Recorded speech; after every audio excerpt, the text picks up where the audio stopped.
"Quiet down back there," I yelled whilst driving down an all-too-familiar road. My best friend and his girlfriend wouldn't stop laughing loudly with each other, much like young couples do. I almost regretted bringing them, but I really didn't want to go alone, and inviting one of those two lovebirds meant inviting the pair. They were a package deal. Lucky for me, the torturous sound of laughter would soon cease as we were approaching our destination. "We're here," I stated, less to point out our arrival and more to shut the two of them up. I just wanted some peace and quiet so I could think clearly. I wasn't exactly mentally prepared for what needed to be done. My aunt's old house was just as I remembered it. A rickety old cottage down a dead-end road in the middle of nowhere, complete with woods, wildlife, and the welcoming smell of roses that she often planted near the stone walkway. That was when it finally hit me. While traversing that very walkway, smelling those very roses, I stopped dead in my tracks, tears welling up in my eyes. "Are you okay?" my friend's girlfriend asked. "Yes, I'm fine, I just need a second." They looked concerned, but understood. What else would they expect of me coming back to my aunt's house right after she died? Honestly, it felt a little weird. I may have been her favorite nephew, but after leaving me everything in her will, it seemed wrong to go out there so soon. The service was held just a day prior. I knew everything she had wasn't much, and I knew I wasn't really there to collect my inheritance, but I still felt bad, and at this moment I felt even worse. The memories I had of her were being dredged up with every step I took towards the front door. I hadn't seen her since I was 10 years old, but I could play every memory in my head like a movie. I was very close to her in those days. She might as well have been my mom. My actual mother cared for me, but she wasn't loving in the way that my aunt was. I remember visiting her after school and being greeted with some cliché milk and cookies. Instead of watching television like a normal kid, she didn't own one. I would listen to my aunt play the piano for hours on end. We would sometimes go bird watching or work in the garden, things that I have not done or even thought of doing since. These are some of my most treasured memories, and just like treasure, I kept them locked up and hidden away for many years, until now. As I approached the door to the cottage, I stopped in my tracks once more. "Seriously, are you okay?" my friend asked this time, seeming very concerned. He had never seen me like this before. "I'm fine. Why don't you two take that hike you were talking about? I'll go on in and take a look around. You guys can meet me back at the car later, if you say so." The two of them took off down a trail in the woods, and I was left standing there, looking at the house that I had not seen in many years. The feeling that overcame me was so strange. It's hard to put into words. It was more than grief, greater than sadness. I guess the best way to say it is that I missed her. It's funny. If she could see me now, she probably wouldn't recognize me. I'm tall, bearded, and wear glasses. Almost the polar opposite of my appearance as a child. Thinking of this just made me sadder. She would never get to see the man I had become. With one last sigh of emotion, I marched on and reached for the handle on the front door. My aunt didn't have locks on her doors or windows. The house was constructed so long ago that it wasn't even built with them. She could have had some installed, but she didn't feel she needed them out in the middle of nowhere. She brought it up one of the first times I stayed there, saying, "Trust the world, and it will set you free." When I was a kid, hearing her say this made me feel safe somehow. Being fully grown and recalling this statement now, I find it very peculiar. But then again, that was my aunt for you. Unpretentious and oblivious to the rest of the world around her. Honestly, I missed that part of her the most. All of these memories came back to me piece by piece as I pulled the door open. The bittersweet release I felt was interrupted when I saw the inside of the cottage. Everything, and I mean everything, was exactly in its place. It was like I was a kid again, coming over after school to enjoy my aunt's company. My memories were projected right in front of me like a nostalgic outburst of energy.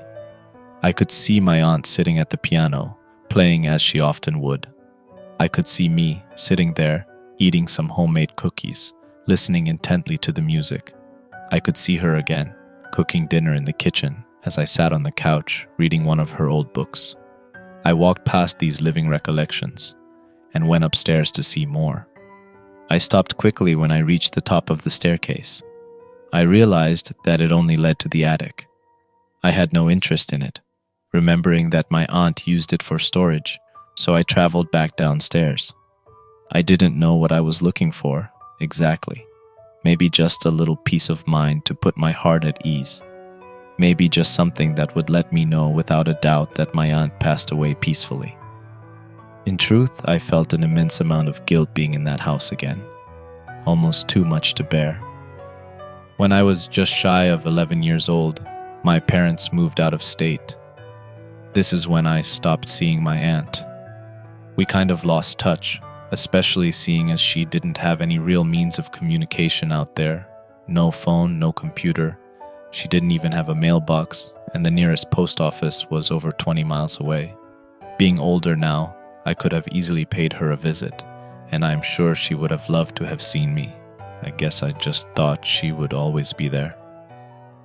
Unfortunately, she had a heart attack, and with no hospital or neighbors for miles, death came knocking on her unlocked door in a hasty fashion. At the very least, this visit had put the fleeting quality of life into perspective for me. At this point, I figured it was the only thing that I would end up taking away from the place. As I made my way down the stairs and back into the living room, I noticed something. I was in such a hurry to escape my corporeal memories that I didn't notice it before. It was the desk where my aunt would sit and write for hours at a time. She said that it helped her experience the world outside of her cottage by writing about how she imagined and wanted it to be. The more I remembered my aunt, the more I could see how isolated and somewhat unstable she really was. She was odd, but I loved her just the same, even now. What I hadn't noticed upon entering the house was that the desk drawer was open.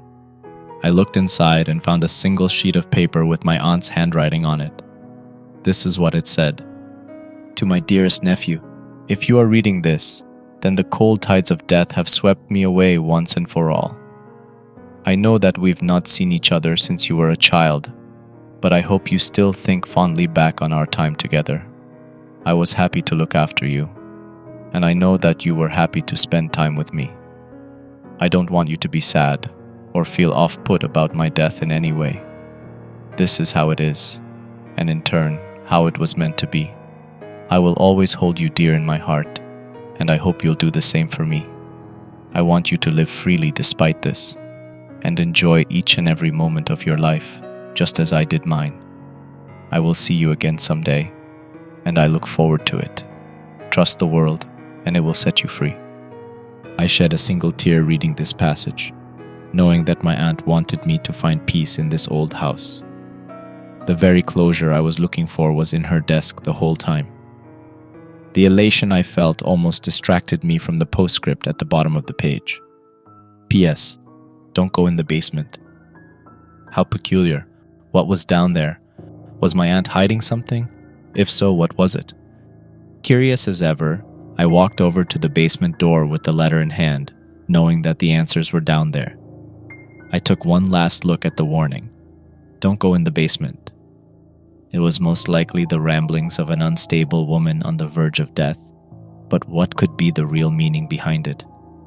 Why the basement? Why me? I could recall the basement from when I was younger, but I didn't remember much.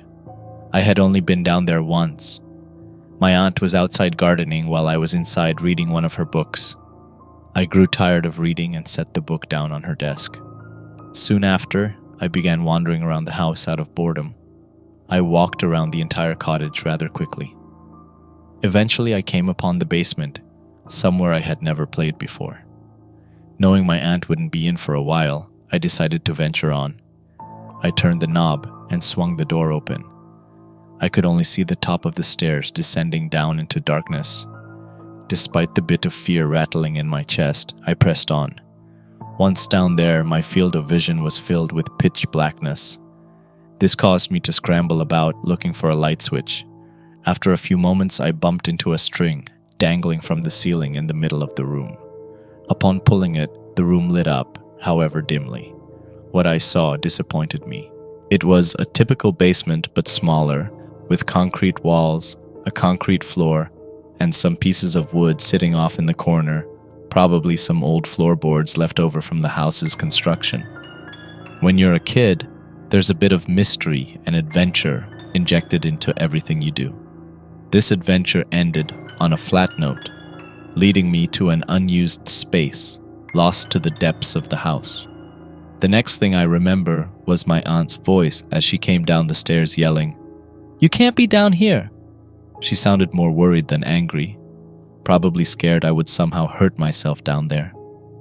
There was more to this memory, but that was all I could recall while standing in front of the basement door. I turned the knob and swung the door open, revealing only the top of the stairs and the basement below, completely void of light. Instead of feeling adventurous like I did as a child, I now felt nervous, repeating the words my aunt had left for me over and over in my head, and then asking myself once more, why? I crept down the stairs slowly so as not to shake the foundation. That's what I told myself, but I guess my sluggish pace was largely on account of the fact that I was frightened at what I might find when I reached the bottom. Growing impatient and uncomfortably anxious, I picked up the pace a bit. I felt the concrete below my feet and I rapidly darted towards the center of the room, reaching for the light, praying that it still worked. I felt around for the string and then pulled it. To my delight, it still harbored electricity. The room became dimly lit. In a panicky state, I spun around, looking every which way as I did. What I saw surprised me. There was nothing there. It was just how I left it when I was a kid. Even the old floorboards were there, still untouched. I felt relieved, but far more confused than before. Why didn't my aunt want me to go down there? I pondered for a bit and figured that maybe there was asbestos or mold in the cellar walls. This would explain why she didn't want me playing in there as a kid, and why she didn't want me there as an adult either. She just wanted to keep me safe like she always did. This made me feel better, but deep down I knew there was more behind my aunt's plea. As I made my way over to the stairs, something gave me pause. Memories were coming back to me. I could recall being in the basement when I was younger, but there was something different about it. Different than how it looked now. There was a door that led straight to the attic. How could I have forgotten? It was all so clear to me now. I remember finding a door down there and entering the attic. I knew that it was the attic because I peered out the window and saw my aunt gardening 2 stories below. I waved to her, but she was too busy to notice me. I found it odd at the time that I was able to travel directly from the basement to the attic without so much as climbing a single step. But I brushed it off. After all, I was only 10, and I had no interest in getting caught up in the semantics of how a house was built. Being older, this strange memory was perplexing. How could the basement lead to the attic? It isn't even remotely possible.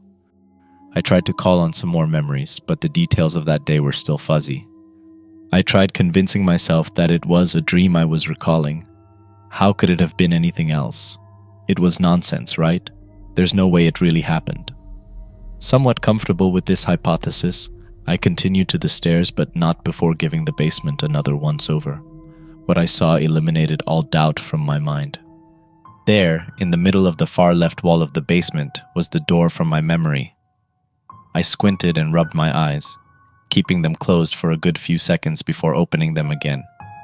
When I did, the door was still there, as tangible and existent as ever. This couldn't be. It just couldn't. I knew for a fact that the door was not there just a few moments before, and I had already convinced myself that my childhood memory was nothing more than a bizarre dream. What the hell was going on? There was only one way to find out.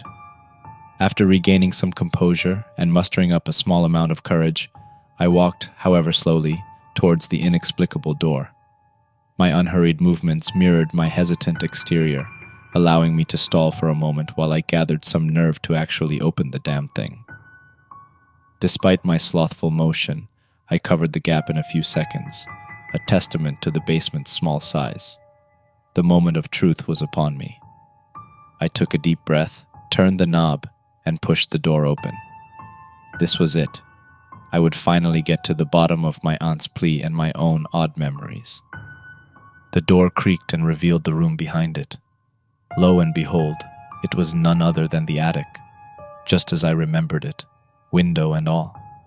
But how?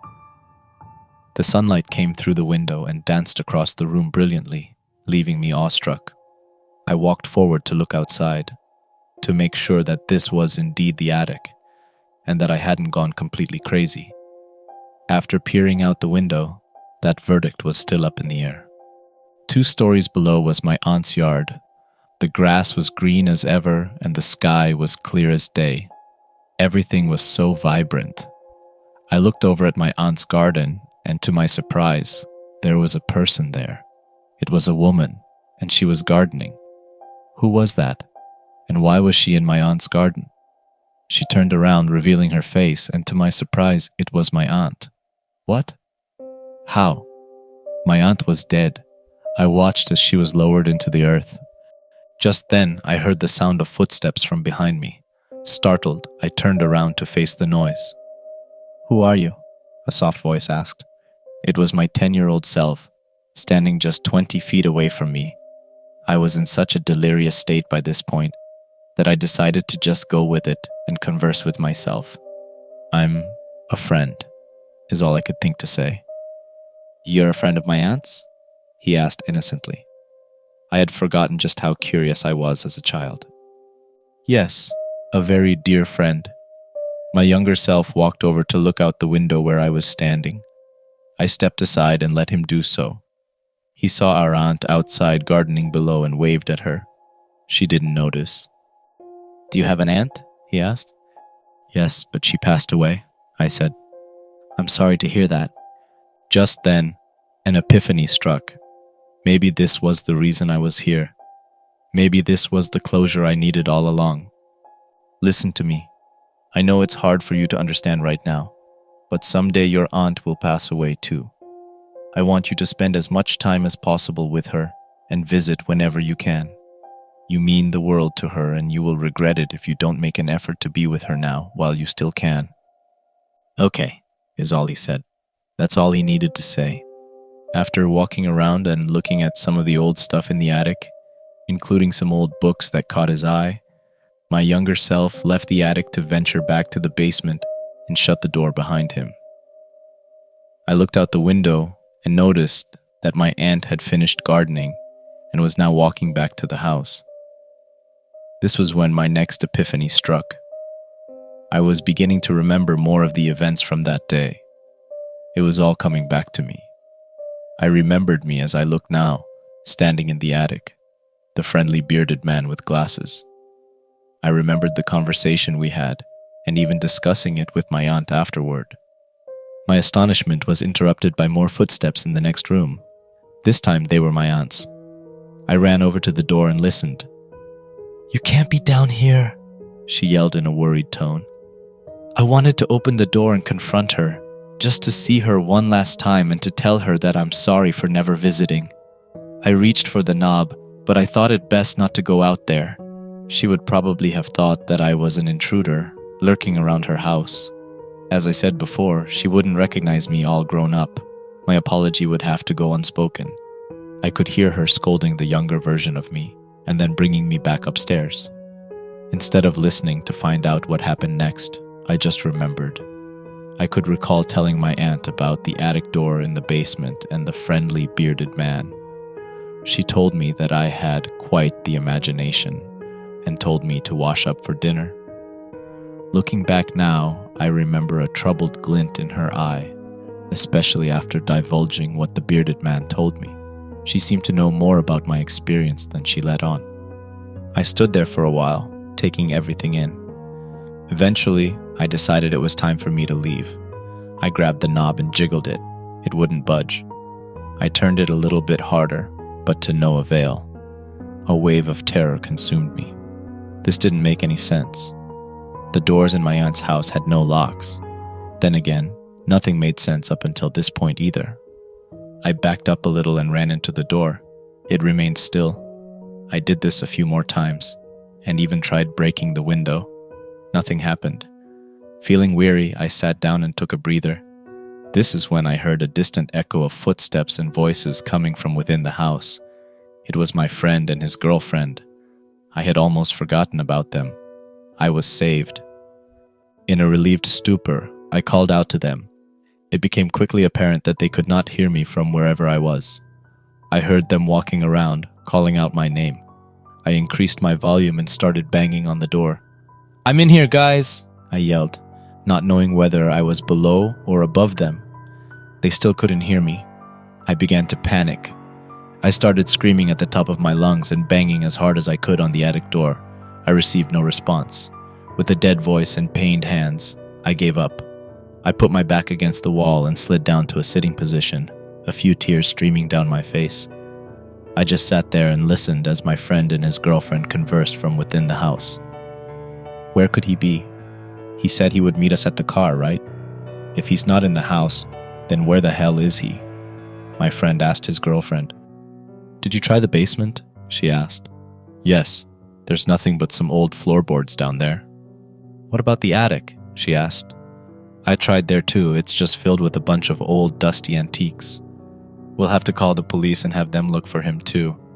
He must have gotten lost in the woods looking for us." As they made their way out of the cottage, my heart sunk. If they'd already searched the basement and attic, then where was I? I quietly sobbed in the corner for a while before looking through some of my aunt's old things. It was all I could do at this point. I didn't care for any of it, save for one treasure of hers that caught my eye. It was a book with a blood-red symbol hand-painted on the front. I had never seen anything like it before. I opened it up and read the beginning aloud. "The spells in this book are to be followed precisely.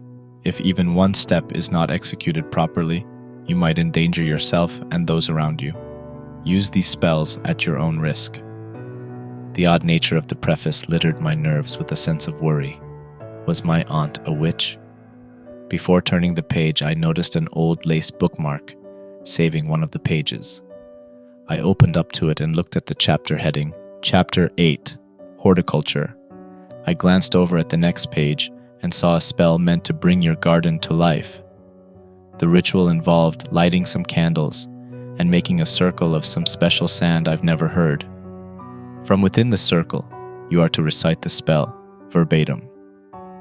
My Latin was a little rusty, but from what I could read of the incantation, it said something along the lines of, "Bring above that which is below," which I assumed referred to the growing of plants. I gathered that my aunt performed the ritual in the attic, as there were some dormant candles in with her stuff. The inclusion of this book in my aunt's collection now made sense to me. She wanted to spice up her dull garden with a bit of witchcraft. I can say with some confidence that it more than likely backfired. I'm now stuck in this damned place, a place that seems to be a realm of its own. I will more than likely spend an eternity here. I am growing now to accept my fate. She did warn me after all. I should have listened. This is my fault, and mine alone. With the endless paper and writing materials here in this old attic, I am left to do nothing but write down in words what has happened to me, in the hopes that someone may come across it, somehow. The words of a living ghost. If you are reading this, please listen to what I have to say. Your time here is not boundless, and at any moment the horrid hand of the unknown could come knocking at your door, there to bereave your loved ones and steal you away from your blissful ordinary existence. The cause of this sudden upheaval will be death, or in my case, something far worse. Last but not least, if you are ever in this neck of the woods and feel a need to stop in and say hi, go right ahead. I can't promise you that you'll get a response. I just want you to remember two things. Your life is fleeting, so spend your time wiser than I did mine. And whatever you do, don't go in the basement. Hello there, thank you for watching. If you would like to hear more about the man in the attic, check the description below or click the video on screen. Also, what do you think about the story? Let me know in the comments below. I would also like to thank the newest member of the channel, Dar. Welcome. Lastly, if you've enjoyed the video, don't forget to like and subscribe. See you in the next story.